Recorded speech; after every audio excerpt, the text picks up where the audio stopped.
30,000, right? If we want to know 30,000 nanograms and we want to know in milligrams how much that is, that's a fairly easy conversion. Any dodo can poke that into Google.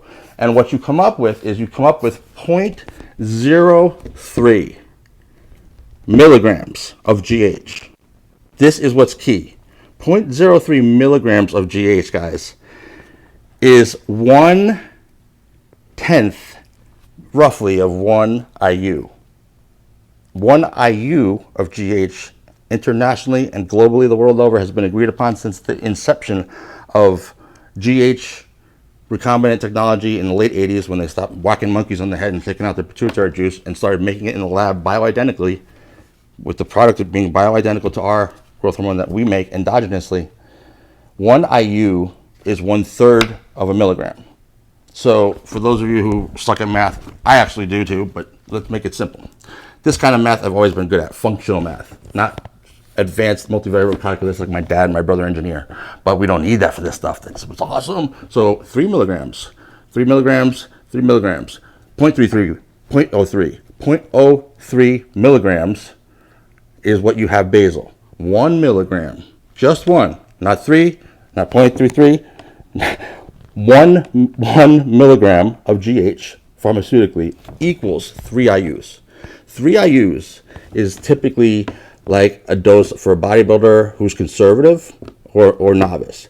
So if we want to make this relative for everybody who watches people like Huberman and Rhonda Patrick and even like Joe Rogan and hears something and goes, oh, I'm going to try Samorlin, or I'm going to try this, and it's always inaccurate. The information always has some accuracy mixed with a bunch of stuff that is not presented correctly, even when presented by somebody like Andrew Huberman.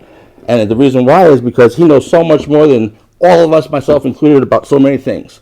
But he doesn't know a whole lot about the specific aspect of applying certain pharmaceutical drugs in a context of sports performance, and neither does Rhonda Patrick. So that's what I'm saying here, guys. Understand the context of the context.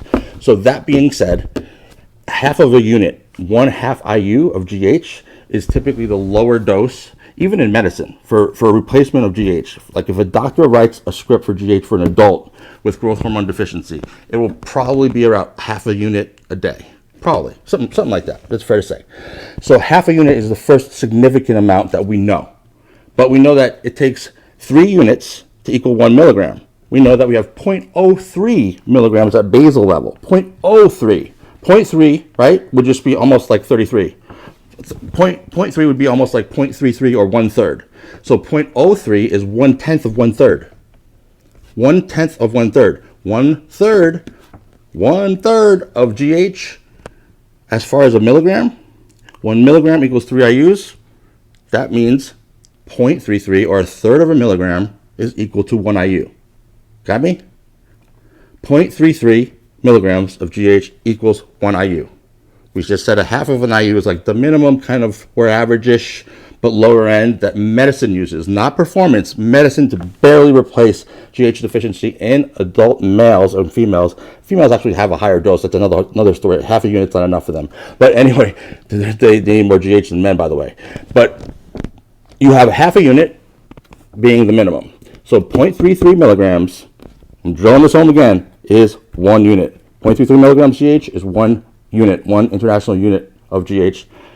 Significant amount is a half of a unit. What we have at basal level is 0.03 milligrams, which is 1/10 of 1/3